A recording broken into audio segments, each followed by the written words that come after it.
Je n'oublierai jamais ce moment où Thomas, mon meilleur ami depuis l'enfance, m'a attrapé par le bras dans le camping-car.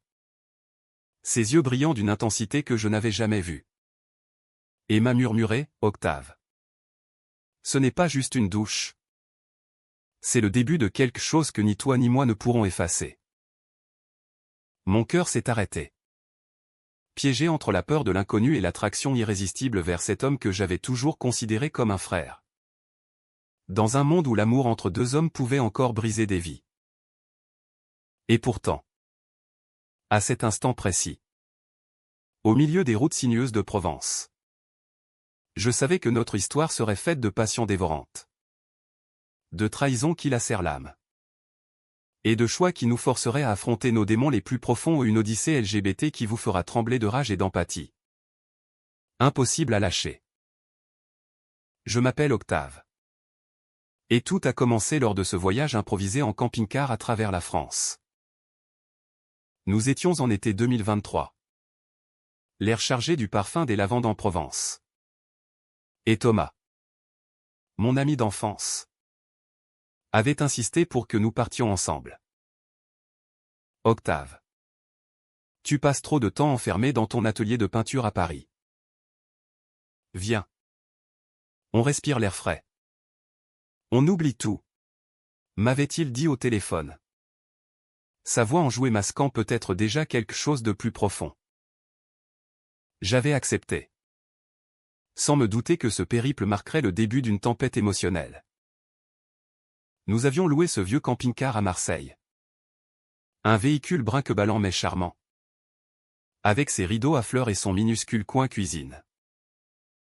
Thomas, avec son sourire contagieux et ses cheveux blonds ébouriffés par le vent, conduisait comme un aventurier, chantant des vieilles chansons de Gainsbourg à tue-tête. Moi, assis à côté, je le regardais en riant, me sentant libre pour la première fois depuis des mois. J'étais un artiste en herbe. 25 ans. Vivant dans un petit appartement du Marais. Entouré de toiles inachevées et de rêves d'exposition. Thomas, lui, était ingénieur. Stable. Marié à une femme nommée Claire depuis 2 ans. Du moins, c'est ce que je croyais à l'époque. Le premier soir, nous nous sommes arrêtés près d'un champ de lavande près d'Avignon. Le soleil se couchait, peignant le ciel en nuances d'orange et de violet. Thomas a garé le camping-car sur un chemin de terre. Et nous avons sorti une bouteille de rosé locale. Assis sur des chaises pliantes, nous avons parlé de tout et de rien, de nos souvenirs d'école à Lyon, de nos ambitions, de la vie qui filait trop vite. Mais il y avait une tension nouvelle dans l'air. Une étincelle que je n'arrivais pas à identifier. Thomas me regardait parfois un peu trop longtemps. Ses yeux verts plongeant dans les miens comme s'il cherchait à lire mes pensées. C'est là que tout a basculé. Après le dîner, j'ai voulu prendre une douche pour me rafraîchir de la poussière de la route. Le camping-car en avait une minuscule, cachée derrière une porte coulissante. Je me suis approché. Mais l'eau ne coulait pas. « Attends. Je te montre. » a lancé Thomas en riant. Il s'est levé, m'a rejoint dans l'étroit espace, et a manipulé le robinet avec assurance. Ses mains effleuraient les miennes par accident ou pas. Et soudain, l'eau a jailli. Chaude et bienvenue. Mais au lieu de s'écarter, Thomas est resté là. Son corps proche du mien dans ce confinement.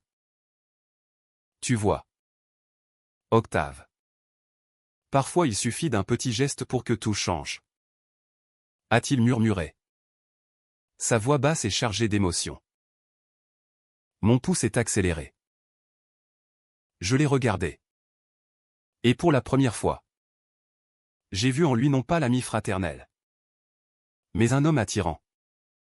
Avec sa mâchoire carrée et son parfum de bois de santal. Une vague de confusion m'a submergé. Étais-je en train d'imaginer des choses? Thomas était hétéro. Marié. Père d'un enfant en bas âge. Pourtant, son regard ne mentait pas. Il y avait là une vulnérabilité. Une faim réprimée qui me terrifiait et m'attirait à la fois. Nous sommes restés immobiles sous le jet d'eau qui ruisselait inutilement. Nos respirations synchronisées dans le silence oppressant. Le lendemain matin, l'atmosphère avait changé. Thomas agissait comme si de rien n'était, préparant le café avec son habituelle nonchalance. Mais moi, je ne pouvais plus le regarder sans sentir un frisson. Nous avons repris la route vers les gorges du Verdon. Ces canyons impressionnants où l'eau turquoise serpente entre les falaises. En chemin, il m'a confié des bribes de sa vie, son mariage avec Claire qui battait de l'aile. Les pressions familiales. Son sentiment d'être piégé dans une existence qu'il n'avait pas choisie. Parfois, je me demande si je suis vraiment celui que tout le monde croit. A-t-il avoué? Les yeux fixés sur la route. Ces mots ont planté une graine de doute en moi. Était-ce une confession voilée? J'ai repensé à nos années d'amitié, les soirées passées ensemble. Les rires partagés. Les secrets échangés. Avais-je toujours ressenti cela pour lui? Sans oser l'admettre? À Paris. Dans le quartier gay-friendly du Marais. J'avais exploré ma sexualité discrètement. Sans jamais m'engager sérieusement. Thomas représentait l'interdit. Le danger. Pourtant, au fil des kilomètres, nos conversations devenaient plus intimes. Nos regards plus insistants. Un soir, près d'un lac dans les Alpes de Haute-Provence, nous avons allumé un feu de camp. Thomas a sorti sa guitare et joué une mélodie mélancolique. Octave. Tu sais que tu es la seule personne avec qui je me sens vraiment moi-même? A-t-il dit soudain. Mon cœur a bondi. J'ai posé ma main sur la sienne. Un geste impulsif. Il n'a pas reculé. Au contraire. Il a entrelacé nos doigts. Et nous sommes restés ainsi. Sous les étoiles. Un silence chargé de promesses non dites. Mais le lendemain, la réalité a frappé. Un appel de Claire, elle s'inquiétait. Demandait quand il rentrait. Thomas a pâli. S'est excusé. Et a passé l'après-midi distant. J'ai senti une fissure se former. Était-ce le début d'une histoire d'amour? Ou l'annonce d'une trahison inévitable? Les jours suivants ont été un tourbillon d'émotions contradictoires. Nous avons continué notre périple vers la Côte d'Azur. Mais l'insouciance initiale avait disparu. Thomas oscillait entre moments de tendresse et retrait soudain. Comme s'il luttait contre un démon intérieur. Moi. Octave. Je me sentais de plus en plus vulnérable. Mes sentiments pour lui grandissant comme une marée inexorable. À Nice, nous avons loué des vélos et pédalé le long de la promenade des Anglais. Le soleil méditerranéen brillait. Mais mon esprit était ailleurs. Thomas m'a raconté son enfance à Lyon. Élevé dans une famille conservatrice où l'homosexualité était un tabou absolu. Mon père m'aurait renié si j'avais osé. A-t-il murmuré. Les yeux voilés. J'ai partagé mes propres luttes, coming out à 18 ans. Les rejets. Les nuits solitaires à peindre mes tourments sur toile. Pour la première fois. Nous parlions ouvertement de notre orientation. Et cela a créé un lien plus profond. Pourtant, les signes de conflit étaient là. Thomas portait toujours son alliance. Un rappel constant de sa vie d'avant. Un soir, dans un petit restaurant surplombant la mer, il a reçu un message de Claire. Son visage s'est assombri. Elle veut que je rentre plus tôt. Notre fils a de la fièvre. J'ai senti une jalousie brûlante m'envahir. Était-ce de l'amour? Ou une illusion née de la proximité du voyage?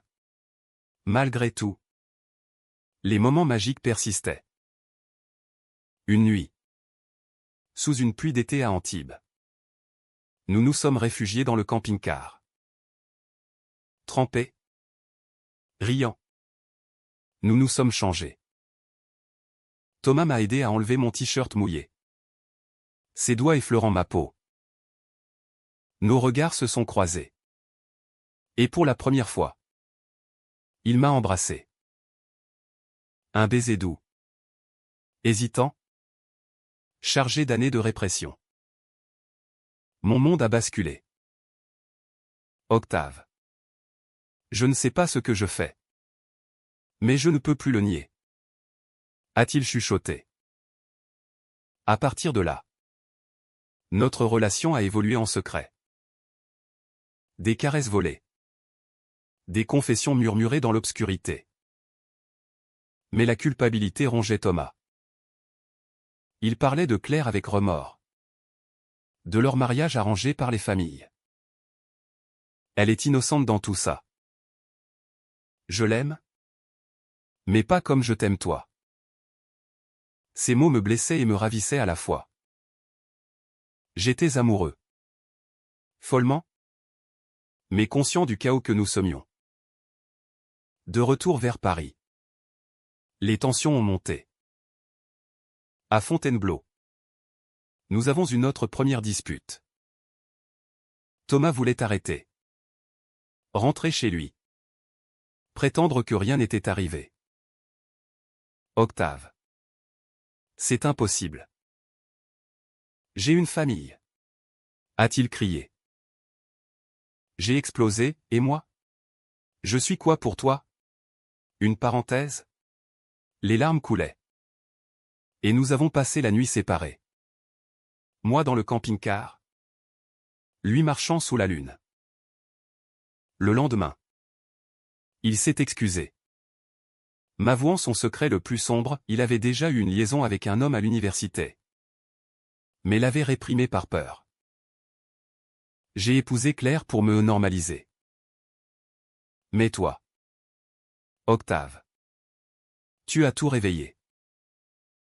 Cette révélation m'a fait vaciller. Était-ce de l'amour vrai? Ou une crise d'identité? À Paris. Nous nous sommes séparés temporairement. Thomas est rentré chez lui. Et moi dans mon atelier. Les jours suivants ont été un enfer. Des messages codés. Des appels volés. Je peignais frénétiquement. Des toiles abstraites reflétant mon tourment, bleu profond pour la mélancolie. Rouge vif pour la passion. Puis. Le choc. Un soir. Claire m'a contacté. Elle savait. Comment? Thomas avait laissé son téléphone ouvert. Elle était furieuse. Blessée. Octave. Comment as-tu pu? Il est mon mari. M'a-t-elle hurlé au téléphone. J'ai nié. Paniqué. Mais le mal était fait. Thomas m'a appelé plus tard. En pleurs, elle veut divorcer. Tout est fichu. Cette trahison m'a dévasté. Avais-je détruit une famille? Étais-je le méchant de l'histoire? Pourtant. Mon amour pour Thomas persistait. Un feu qui refusait de s'éteindre. Nous nous sommes revus en secret dans un café du Marais. Nos mains tremblantes se touchant sous la table. Octave. Je t'aime. Mais je ne sais pas si je peux tout quitter. Ces mots étaient un couteau dans le cœur. Les semaines suivantes ont été marquées par des allers-retours émotionnels. Thomas oscillait entre promesses et reculades. Moi. Je sombrais dans la dépression. Mes amis s'inquiétant de mon isolement. Un jour, j'ai découvert un autre secret, Thomas avait vu un thérapeute pour guérir son homosexualité dans sa jeunesse. Forcé par ses parents. Cela expliquait sa peur viscérale. La crise a culminé lors d'une confrontation familiale. Thomas m'a invité à une réunion chez ses parents à Lyon. Je vais leur dire la vérité. Tremblant. J'ai accepté. Le voyage à Lyon fut tendu. Dans le train. Thomas serrait ma main en silence. Son visage pâle reflétant l'angoisse. Octave. Si ça tourne mal. Promets-moi de ne pas m'abandonner. J'ai hoché la tête. Mon propre cœur battant la chamade. Arrivé chez ses parents.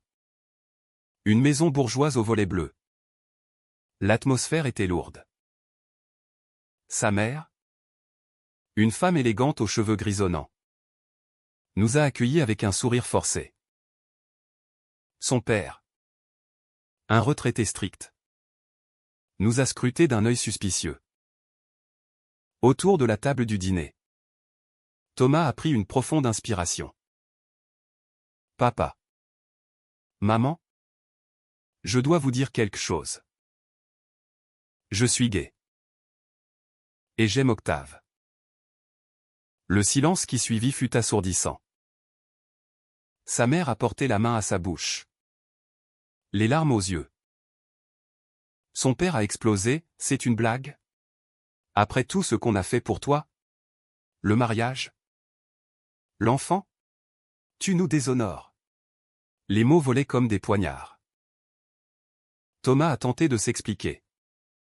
Parlant de son combat intérieur. De la thérapie forcée. Mais son père l'a interrompu, c'est une phase. Tu vas détruire ta famille pour ça? J'ai intervenu. La voix tremblante, monsieur. L'amour n'est pas une phase. Thomas souffre depuis des années à cause de ces pressions. Le père m'a fusillé du regard, et vous? Octave? Vous l'avez séduit. C'est ça? Sortez de ma maison. Thomas s'est levé. En larmes, si Octave part. Je pars avec lui. La mère a pleuré. Suppliant, pense à ton fils. À Claire. Nous sommes partis ce soir-là. Sous une pluie battante. Dans l'hôtel. Thomas s'est effondré dans mes bras. Octave. J'ai tout perdu. Mais au milieu du chaos, notre lien s'est renforcé. Pour la première fois. Il semblait libéré. Même si le prix était élevé. De retour à Paris. Claire a demandé le divorce. Les audiences au tribunal étaient déchirantes. Elle accusait Thomas d'infidélité. Moi d'être le destructeur. J'assistais aux séances. Le cœur serré. Voyant l'homme que j'aimais se battre pour la garde partagée de son fils. Octave. Je ne regrette rien. Me disait-il. Mais ses yeux trahissaient le doute. Un soir, un coup de théâtre, Claire m'a rencontré en privé. Octave. Je sais que tu l'aimes. Mais il m'a menti pendant des années. Comment puis-je te pardonner? J'ai pleuré. Avouant ma culpabilité. À ma surprise. Elle a adouci, peut-être que c'était inévitable. Thomas n'était pas heureux avec moi. Cette compréhension inattendue a semé les graines d'une réconciliation fragile. Pourtant, les conflits persistaient. Thomas recevait des messages haineux de vieux amis. Perdait des contrats professionnels. La société française, malgré ses avancées, gardait des poches de conservatisme. Moi. Mes toiles se vendaient mieux. Inspirées par notre histoire, des tableaux abstraits capturant la tourmente de l'amour interdit. Un jour, le point de non-retour. Thomas m'a annoncé qu'il envisageait de retourner avec Claire pour le bien de l'enfant. Octave. C'est trop dur. Je ne peux pas être égoïste. Mon monde s'est écroulé. J'ai hurlé. Pleuré. L'accusant de lâcheté. Après tout ça? Tu me trahis? Il est parti, me laissant seul dans mon atelier. Les mois suivants furent un vide abyssal. Je voyageais seul, revisitant les lieux de notre périple, Provence. Verdon. Chaque lavande me rappelait son parfum. J'écrivais des lettres que je n'envoyais pas, peignant des portraits de lui en secret. Puis, un appel inattendu. Thomas. La voix brisée, Octave. J'ai fait une erreur. Claire et moi. C'est fini pour de bon. Je veux être avec toi. Mon cœur a bondi. Mais la méfiance persistait. Était-ce sincère? Ou une nouvelle oscillation? Nous nous sommes revus dans un parc du Luxembourg. Assis sur un banc. Il m'a tout avoué, sa peur panique de l'abandon. Hérité de son enfance. J'ai failli te perdre pour toujours. Pardonne-moi. Les larmes coulaient librement. J'ai hésité, puis l'ai embrassé. Thomas. On recommence? Mais cette fois. Sans secret. Notre relation a repris. Plus forte. Mais marquée par les cicatrices. Nous avons emménagé ensemble dans un appartement à Montmartre. Affrontant les regards. Les jugements. Thomas a introduit son fils progressivement. Créant une famille recomposée atypique. Claire, avec le temps, est devenue une alliée. Reconnaissant que l'honnêteté valait mieux que le mensonge. Les défis n'ont pas disparu du jour au lendemain. Vivre ouvertement en couple gay à Paris était libérateur. Mais pas sans obstacle. Thomas luttait avec sa culpabilité paternelle. Passant des nuits blanches à se demander s'il avait privé son fils d'une famille normale. Moi. Octave. Je canalisais mes doutes dans l'art. Exposant mes toiles dans une galerie du Marais. Une série intitulée « Liens irréversibles » dépeignait notre histoire, des tourbillons de couleurs symbolisant les conflits. Les trahisons. Les réconciliations. Un soir d'ouverture.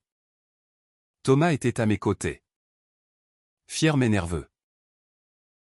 Des critiques murmuraient. Certains louant la profondeur émotionnelle. D'autres critiquant le drame personnel. Un journaliste m'a interrogé, « Votre art est inspiré d'une relation controversée. N'avez-vous pas peur des jugements ?» J'ai répondu, « L'amour vrai défie les normes. C'est ce qui le rend humain. » Pourtant, un nouveau conflit surgit. Thomas reçut une offre d'emploi à Bordeaux. Une promotion alléchante. Octave. C'est une chance pour nous. Une nouvelle vie loin des souvenirs. Mais moi. Attaché à Paris. À mon atelier. Je résistais. Et mon art? Mes racines? La dispute éclata, lui accusant mon égoïsme. Moi sa fuite. Pour la première fois depuis notre réconciliation. Je doutais de notre avenir. Au milieu de cela. Un secret refit surface. Thomas m'avoua avoir gardé contact avec son ex-amant de l'université. Un homme nommé Julien. Pour des conseils sur son coming out. C'était platonique. Octave. Juste du soutien. La jalousie m'aveugla. Était-ce une trahison? J'imaginais le pire. Fouillant son téléphone ou une erreur fatale. J'y trouvais des messages ambigus, « Tu me manques parfois ». Confrontation explosive dans notre appartement. Thomas. Comment as-tu pu? Après tout ce qu'on a traversé. Il n'y a toute infidélité, c'était avant nous. Julien m'a aidé à accepter qui je suis. Mais le doute s'insinua. Poison lent. Je partis chez un ami. Ruminant ma colère. Étais-je paranoïaque? Ou avait-il raison? Des jours de silence suivirent. Thomas m'envoya des fleurs. Des lettres, Octave. Ma vie sans toi est vide. Julien n'est rien comparé à nous. Mon cœur se déchirait. Je repensais à notre premier baiser dans le camping-car. À la douche qui avait tout déclenché. Était-ce suffisant pour surmonter cela? La réconciliation vint lors d'un voyage retour en Provence. Thomas m'y emmena. Recréant notre itinéraire. Près du même champ de lavande. Il s'agenouilla, Octave. Épouse-moi. Prouvons au monde que notre lien est irréversible. Les larmes aux yeux. J'acceptais. Ce n'était pas une fin de conte de fées. Mais un engagement réel. Avec ses imperfections. Le mariage fut intime. Dans une petite chapelle près d'Aix-en-Provence. Claire y assista. Avec leur fils. Symbolisant une paix conquise. Mes parents. Initialement réticents. Vinrent aussi. Émus par notre histoire. Thomas prononça ses vœux avec une voix tremblante, Octave. Tu m'as libéré de mes chaînes. Je promets de ne plus jamais te trahir. Pourtant. La vie post-mariage apporta de nouveaux tests. Thomas déménagea à Bordeaux pour le travail. Et nous fîmes des allers-retours. La distance raviva les insécurités. Un soir. Au téléphone. Il avoua une tentation, un collègue flirtait. Mais je t'ai choisi. Octave. Toujours. Cela renforça notre communication. Nous forçant à être honnêtes. Mon art fleurit. Une exposition nationale à Lyon attira l'attention. Et je dédiai une toile à Thomas, un portrait abstrait de deux silhouettes entrelacées sous une douche symbolique. Les critiques louèrent la profondeur psychologique. La représentation nuancée de l'amour LGBT en France contemporaine. Avec le temps. Nous adoptâmes une routine, week-end ensemble. Appel quotidien. Le fils de Thomas nous accepta. Nous appelant, papa et tonton Octave. Claire trouva un nouveau partenaire. Et nous devînmes une famille élargie. Défiant les normes traditionnelles. Mais un ultime choc nous frappa. Thomas fut diagnostiqué avec une maladie chronique. Un héritage génétique. Les traitements étaient épuisants. Je quittai Paris pour le rejoindre à Bordeaux. Sacrifiant ma carrière pour le soutenir. Octave. Tu n'es pas obligé. Murmura-t-il à l'hôpital. Si. Je le suis. Parce que notre lien est irréversible. Ces mois furent durs, chimio. Fatigue. Peur. Pourtant. Ils approfondirent notre amour. Thomas guérit lentement. Et nous émergîmes plus forts, appréciant chaque moment. Aujourd'hui. Des années plus tard. Nous vivons à Bordeaux. Dans une maison avec jardin. Thomas travaille moins. Se consacrant à l'écriture de ses mémoires sur le coming out en France. Moi. Octave. J'enseigne l'art dans une école locale. Mes toiles exposées dans des galeries européennes. Notre histoire. Avec ses trahisons. Ses secrets. Ses hauts et bas. Est devenu un témoignage de résilience. Le fils de Thomas. Maintenant adolescent. Nous rend visite souvent. Il sait tout. Et nous soutient. Vous êtes mes héros. Nous dit-il parfois. Nous faisant fondre. Claire est remariée. Heureuse. Et nous partageons les fêtes en harmonie. Pourtant, les cicatrices persistent. Parfois, Thomas a des crises d'angoisse. Revivant les rejets familiaux. Sa mère s'est réconciliée. Mais son père reste distant. Moi, je combats mes propres démons, la peur de l'abandon. Hérité de notre passé tumultueux. Mais nous en parlons? Consultons un thérapeute. Construisant un avenir solide. Récemment, nous sommes retournés en Provence. Dans le même camping-car loué pour l'occasion. Debout près de la douche fatidique. Thomas m'a embrassé, tout a commencé ici. Et regarde où nous en sommes. J'ai ri. Les larmes aux yeux, un lien irréversible. En effet. Notre histoire n'est pas parfaite. Elle est faite de choix difficiles. De colères explosives. De moments où la société nous a jugés. Mais elle est humaine. Pleine d'empathie et de pardon.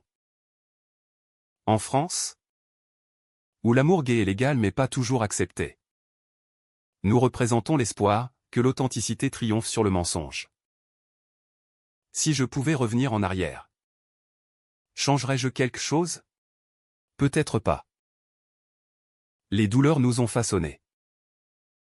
Thomas et moi. Nous nous aimons profondément. Avec une maturité gagnée au prix fort. Et toi? Lecteur.